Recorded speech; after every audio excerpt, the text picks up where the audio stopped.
আমরা এখন কথা বলবো আমাদের সেই প্রিয় ছাত্র শহীদ ওয়াসিমকে নিয়ে। তোমরা সবাই তাকে চিনো তো?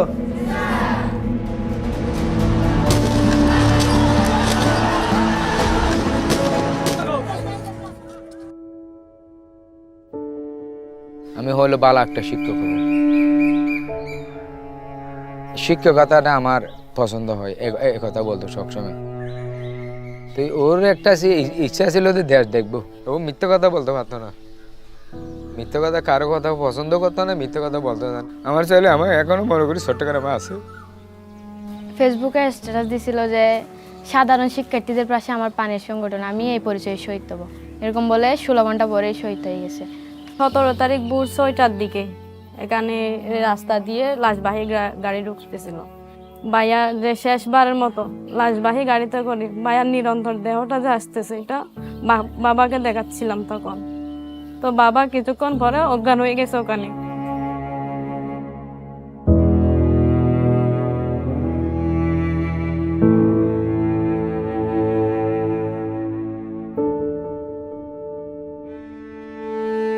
মৃত্যুর স্বাদ সবারই বহন করতে হবে।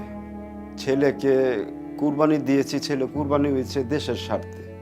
আমার ছেলে এইভাবে যে চলে যাবে আমরা কখনো ভাবতে পারি।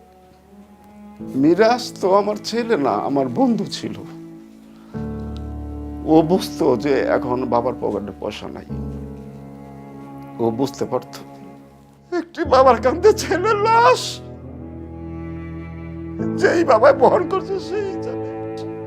আমার দেখতে দেখতে বৈশা রয়েছি তাজা, কিন্তু আমার ভিতরটা ঘুম যেরকম একটা কাঠের নষ্ট করে প্রতিটা মুহূর্তে আমার ভিতরটা এইভাবে টুকরা টুকরা।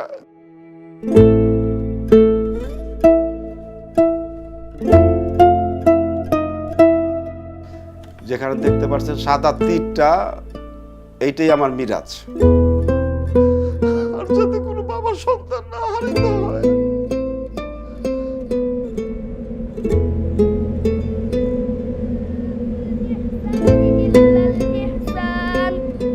فبأي آلاء ربكما تكذبان 18 পারা পর্যন্ত পড়ছে, মানে আর 3 মাস বাকি আছে। 3 মাস পরে মানে হাফেজা লাইনে চলে যাবে আর কি।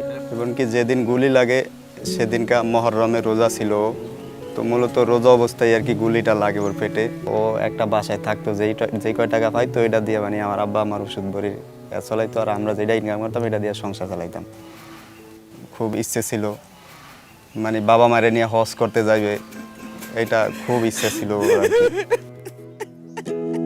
কতটা তুমি হারালে বন্ধু, কেঁদেছে অন্তর। জানো না তুমি হারাবার ব্যথা, জানে পলাশির প্রান্ত।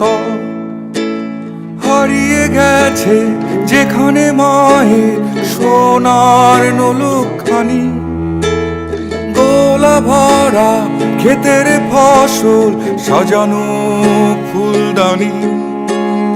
এ হারানোর বেদনা তুমি রেখো অন্তরে, দেখবে তোমার দুঃখ লুকাবে পলাশির প্রান্তরে।